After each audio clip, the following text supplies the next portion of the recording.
గంగపుత్ర ఐక్యత సంఘం సహాయ నిధి అనే ఒక సంఘాన్ని ఏర్పాటు చేసుకొని 6 సంవత్సరాలుగా గల్ఫ్లో పనిచేస్తున్నటువంటి కష్ట సుఖాల్లో పాలు పంచుకునే విధంగా ఈ ఫౌండేషన్ ఈ సంక్షేమ సంఘం ఏర్పాటు కాబడి 6 సంవత్సరాలు పూర్తి చేసుకొని 7వ సంవత్సరానికి అడుగు పెడుతున్న సందర్భంగా 6వ వార్షికోత్సవం చేసుకుంటున్నటువంటి గంగపుత్రులందరూ కూడా గల్ఫ్లో ఉన్నటువంటి వారందరికీ నా వైపు నుంచి 6వ వార్షికోత్సవ శుభాకాంక్షలు సందర్భంగా తెలియజేస్తా ఉన్నాను. మరి ఇంటిని వదిలి గల్ఫ్కు వచ్చి ఇక్కడ ఉన్నటువంటి ఎదురవుతున్నటువంటి పరిస్థితులు కూడా తట్టుకొని కుటుంబ పోషణ కోసం గల్ఫ్లో కార్మికులుగా జీవనం కొనసాగిస్తూ ముందుకు సాగుతున్నటువంటి వారికి అండగా నిలబడతామని రాష్ట్ర కాంగ్రెస్ ప్రభుత్వ ముఖ్యమంత్రి రేవంత్ రెడ్డి ఇప్పటికే చెప్పడం జరిగింది. మా మేనిఫెస్టోలో పెట్టిన విధంగా గల్ఫ్లో అకాల మరణం చెందినటువంటి వారికి గల్ఫ్కు వెళ్ళినటువంటి వారందరూ కూడా తిరిగి యోగ క్షేమాలతో తిరిగి రావాలన్న భగవంతుని ప్రార్థిస్తూనే ఉంటాం. మనం అందరం కూడా ప్రార్థించాలి, ఆ విధంగా జరగాలి. ఇంటి నుంచి గల్ఫ్కు వెళ్ళిన వారు తిరిగి యోగ క్షేమాలతో ఇంటికి చేరాలని భగవంతుని సందర్భంగా నేను కూడా ప్రార్థన చేస్తా ఉన్నా. కానీ ఏదేని అనుకోని సంఘటనలు ఎదురైనప్పుడు గల్ఫ్లో మరణించిన వారి కుటుంబాలకు, ప్రమాదంలో మరణించిన వారి కుటుంబాలకు గతంలో కాంగ్రెస్ ప్రభుత్వం అధికారంలో రాజశేఖర గారు ముఖ్యమంత్రి ఉన్నప్పుడు ఎక్స్గ్రేషన్ రూపంలో ఆనాటి కాలంలో ₹1,00,000 ఇచ్చేటువంటి పరిస్థితి ఉండే. ఆ తర్వాత ప్రత్యేక తెలంగాణ కోసం అన్ని వర్గాలు, సబ్బడ్డ వర్గాలు వారు పోరాటం చేసిన క్రమంలో గల్ఫ్ కార్మికులకు సంక్షేమ నిధిని ఏర్పడేస్తామని, గల్ఫ్ కార్మికులకు ఒక బోర్డు ఏర్పడేస్తామని, గల్ఫ్ కార్మికులకు ఏటా 100 కోట్లు బడ్జెట్లు కూడా ఒకసారి పెట్టినట్టు గుర్తు. కానీ ఆ 10 సంవత్సరాల కాలంలో గల్ఫ్లో మరణించిన వారు ఇప్పుడే నాకు వినతి పత్రం ఇవ్వడం జరిగింది.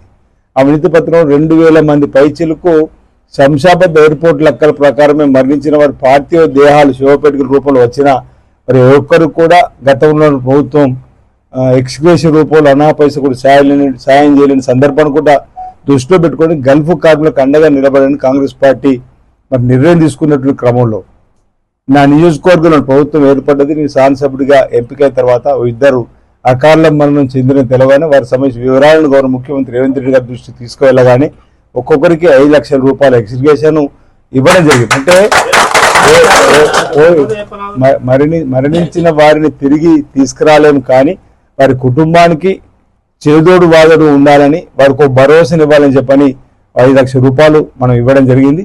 అది ప్రమాదమే కాకుండా ఏ విధంగా చనిపోయిన ఇవ్వాలని చెప్పని గల్ఫ్ కార్మికుల సంక్షేమానికి సంబంధించినటువంటి సంఘం పెద్దలతో ఇటీవల మా ఎన్ఆర్ఐ సెల్కి సంబంధించినటువంటి కాంగ్రెస్ పార్టీకి సంబంధించిన నేతల ఆధ్వర్యంలో, అంటే జేఏసీగా ఉన్నటువంటి అన్ని సంక్షేమ సంఘాలకు సంబంధించినటువంటి పెద్దలు కూడా గల్ఫ్లో ఉన్నటువంటి అందరూ కూడా ముఖ్యమంత్రి గారికి బిఫోర్ పార్లమెంట్ ఎన్నికల ముందు చెప్పడం, వారు కూడా సావధానంగా విని తప్పనిసరిగా గల్ఫ్ కార్మికులతో పాటు భారతదేశంలో ఎక్కడెక్కడ తెలంగాణ సంబంధించిన వారు ఏ రూపంలో వెళ్ళి అక్కడ ఇబ్బందులు పడ్డా వారికి అండగా ఉండడానికి తెలంగాణ ప్రభుత్వం విధి విధానాలు రూపొందించి తప్పనిసరిగా వారికి ఆదుకునే కార్యక్రమం చేస్తామని వారు చెప్పడం జరిగింది. నాకు నమ్మకం ఉంది, విశ్వాసం గౌరవ ముఖ్యమంత్రి రేవంత్ రెడ్డి గారి పైన. ఈ రోజు కూడా ఇక్కడ గంగపుత్ర సంక్షేమ 6వ వార్షిక సందర్భంగా మీరు ఇచ్చిన వినతి పత్రాన్ని కూడా తప్పనిసరి గౌరవ ముఖ్యమంత్రి గారి దృష్టికి తీసుకుని వెళ్తాను. నేను కూడా లేఖను రాసి గల్ఫ్ కార్మికులకు అండగా మన ప్రభుత్వం ఉండాలని చెప్పడం జరుగుతుంది. నేను కూడా గతంలో పదవి ఉన్నా లేకున్నా మీకు ప్రతి ఒక్కరు కూడా అండగా ఉండేటువంటి కార్యక్రమాన్ని చేయడం జరిగింది. ఇప్పుడు మీరు అధికారం ఇచ్చిండ్రు, ప్రభుత్వం ఉంది కాబట్టి తప్పనిసరిగా గల్ఫ్లో ఉన్నటువంటి కార్మికుల సంక్షేమానికి అండగా నిలబడతామని చెప్పిన మాట సందర్భంగా మీ అందరికీ కూడా తెలియజేస్తుంది. ఇందులో చాలా మంది రాజన్న సిరిసిల్ల జిల్లాకు సంబంధించి, జగిత్యాల జిల్లాకు సంబంధించిన నేతలు ఉన్నారు. నా వేరే నియోజకవర్గం 2 జిల్లాలో ఉంది, మంచిర్యాల, నిజామాబాద్, అంటే రాష్ట్ర నిర్మల్ చాలా మంది ఉన్నారు. పెద్దపల్లికి సంబంధించిన పెద్దలు కూడా ఉన్నారు. అంటే తెలంగాణ వ్యాప్తంగా కూడా గంగపుత్రులందరూ కూడా ఈ గల్ఫ్లో వివిధ ప్రాంతాల్లో ఉన్నటువంటి అందరి సంక్షేమం కోసం ఉన్నవాళ్ళు. నా నియోజకవర్గం 2 జిల్లాలో ఉంది, వేములవాడ 5 మండలాలు, రాజశేఖరలో జగిత్యాల 3 మండలాలు ఉన్నాయి. అంటే గత ఎన్నికల్లో కూడా గంగపుత్రులు బీసీ బిడ్డగా నా గెలుపు కోసం చాలా కృషి చేసిండ్రు.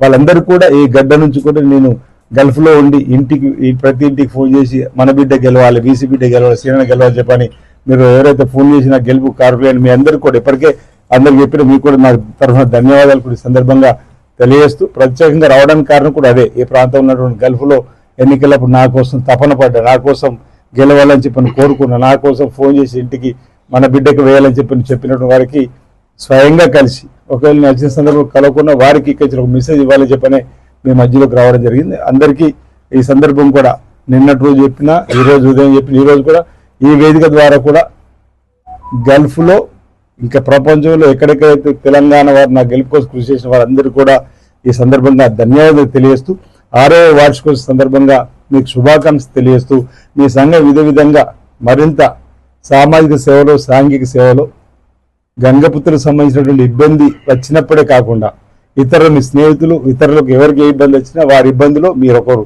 తోడై, వారి కష్టాల్లో మీరు తోడై, అందరి సామాజిక సాంఘిక సేవలు కూడా ఈ గల్ఫ్ గంగపుత్ర ఐక్యత సంక్షేమ సంఘం మరింత ముందుకు సాగాలని చెప్పని ఈ సందర్భంగా కోరుకుంటూ, మరి నేను ఈరోజు వచ్చిన క్రమంలో ఈ కార్యక్రమం నిర్వహించుకోవడం కూడా ఆనందదాయకంగా ఉందన్నమాట ఈ సందర్భం చెప్తూ, మీ కష్టాల్లో భవిష్యత్తులో తోడు ఉంటే గతంలో ఏ విధంగా ఆ విధంగా తోడు ఇంతకుముందు శంకర్ చెప్పిండు మా గురించి, గంగారెడ్డి కూడా తెలుసు, తిరుపతి గారు కూడా ప్రెసిడెంట్ గారు చెప్పడం జరుగుతుంది.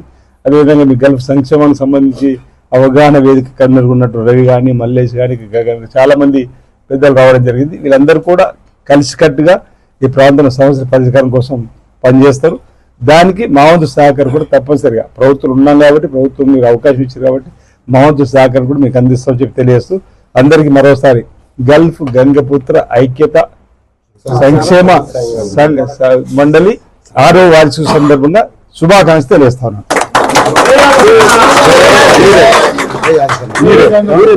అరే మీరు